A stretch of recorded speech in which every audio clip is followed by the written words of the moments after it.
खबरुनि सूत्रों जारी है। संजोरे खबरनामा संजोरे में तालीमी शर्त वधाइण लाइ रैली कढी। वधीक तफ़सील ॾिसो संजोरे मां अवामी न्यूज़ जे रिपोर्टर बाबर काछाई जी रिपोर्ट में।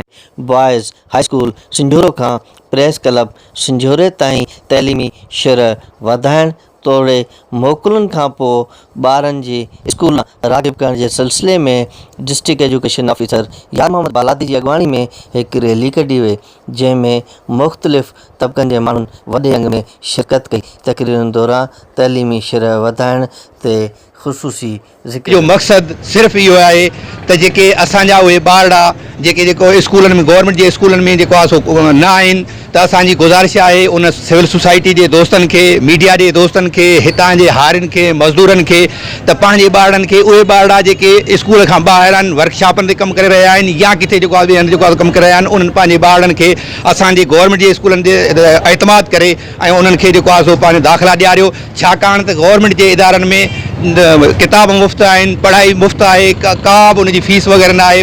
फर्स्ट क्लास खां वठी करे 12वीं क्लास ताईं का फी कोन्हे का। बोर्ड जी फीस कान्हे का, उहा बि गवर्नमेंट अदा करे पई, पे करे पई। उस्ताद असांजा हींअर ड्यूटी पंहिंजी ईमानदारी सां ऐं सचाई सां अदा करे रहिया आहिनि।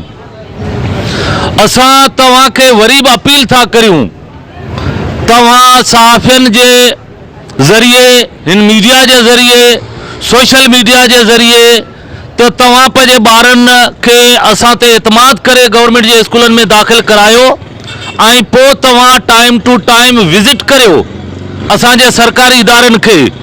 तव्हां अची पंहिंजे बच्चनि खां, तव्हां पंहिंजे ॿारनि खां, शागिर्दनि खां तव्हां तइलीम जे बारे में पुछा करियो। रैली के तालका education officer Taj Mohammad Dahiri, press club संजोरे जे सदर डॉक्टर गुलाम कादिर पंवर, असिस्टेंट मुख्तियारकार Sanaullah Abro, government high school संजोरे जे हेडमास्टर शौकत अली आराई ऐं ॿियनि पिणु ख़िताब कयो। कैमरा टीम सां गॾु बाबर काछाई, अवामी न्यूज़ संजोरो।